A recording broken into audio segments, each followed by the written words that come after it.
جیسے آپ کو معلوم ہے کہ بہت طویل مشاورتی عمل کے بعد انشاءاللہ تعالی پاکستان کا پارلیمان آئین سازی کی جو ہمارا عمل ہے وہ تیزی سے آگے بڑھتے جا رہے ہیں. میرا مولانا فضل الرحمان صاحب کے ساتھ مسلسل اس آئینی ترمیم پہ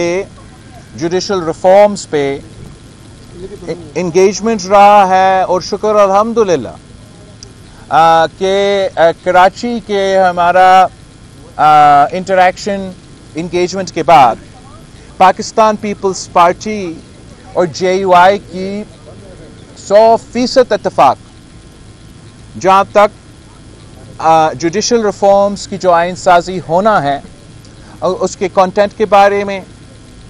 طے ہو چکا ہے. میں آج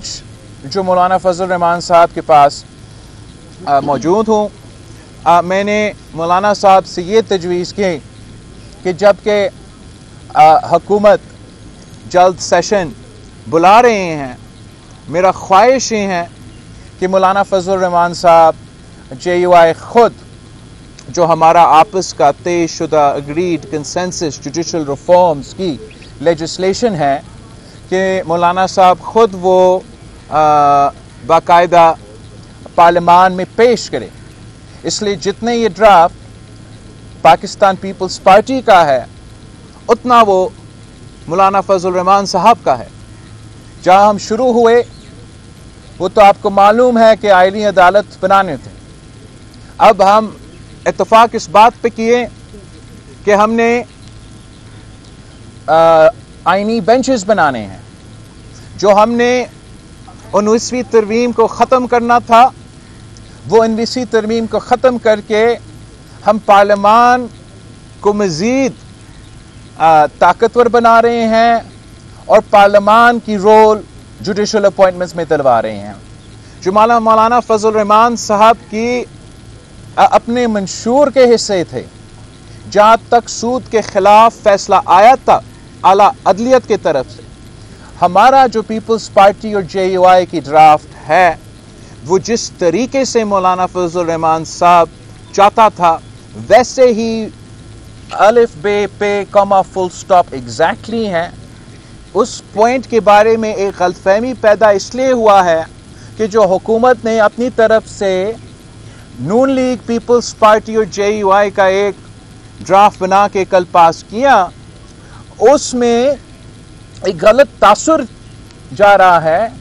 کہ ہمارا ڈرافٹ میں یا JUI نے اپنے اصولی موقف سے کوئی پیچھے ہٹا. تو وہ بھی میں کلیریفائی کرنا چاہ رہا ہوں کہ جو ڈرافٹ میں چاہ رہا ہوں کہ مولانا صاحب خود پیش کرے وہ ڈرافٹ مولانا صاحب نے خود لکھا ہے. اس ڈرافٹ میں ہمارا جن پوائنٹس پہ ہم نے اتفاق کیا ہے جو جوڈیشل ریفارم کے حوالے سے وہ موجود جو مولانا صاحب کی اپنی منشور کے مطالبات چاہے وہ سود کے بارے میں ہو چاہے وہ کاؤنسل آف اسلامک آئیڈیالوجی کے بارے میں ہو. کاؤنسل آف اسلامک آئیڈیالوجی کے بارے میں ہم نے یہ طے کیا ہے کہ جو اس وقت پارلیمان کے رولز میں موجود ہے کہ جو پارلیمان کے ممبران آپس میں اگر مطالبہ کرتے ہیں تو بل جائے گا کاؤنسل آف اسلامک آئیڈیالوجی. وہ رولز کے جو کمپوننٹس ہیں انشاءاللہ تعالی جو بل مولانا فضل الرحمان صاحب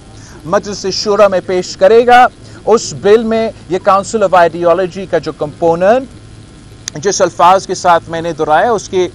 تقریباً نزدیک کامران صاحب تو بہتر لائر ہے اور وہاب صاحب بہتر بتا سکیں گے مگر اس کانٹیکس میں وہ بھی انشاءاللہ تعالی موجود ہوگا. جہاں تک مولانا فضل الرحمان صاحب نے PTI کے ساتھ پہلے یہ طے کیا تھا کہ PTI کا ملاقات اپنے بانی قائد سے ہوگا اور وہ انسٹرکشنز لیں گے. وہ ملاقات پہلے کل ہونا تھا پھر آج صبح ہونا تھا. اب شکر ہے کہ ایٹ لیسٹ کم از کم ہو گیا اور مولانا فضل الرحمان صاحب انشاءاللہ ان سے بات کریں گے ان کا بھی انپٹ لیں گے اور میں امید کرتا ہوں کہ مولانا فضل الرحمان صاحب PTI کو بھی اس بات پہ قائل کر سکتا ہے کہ جو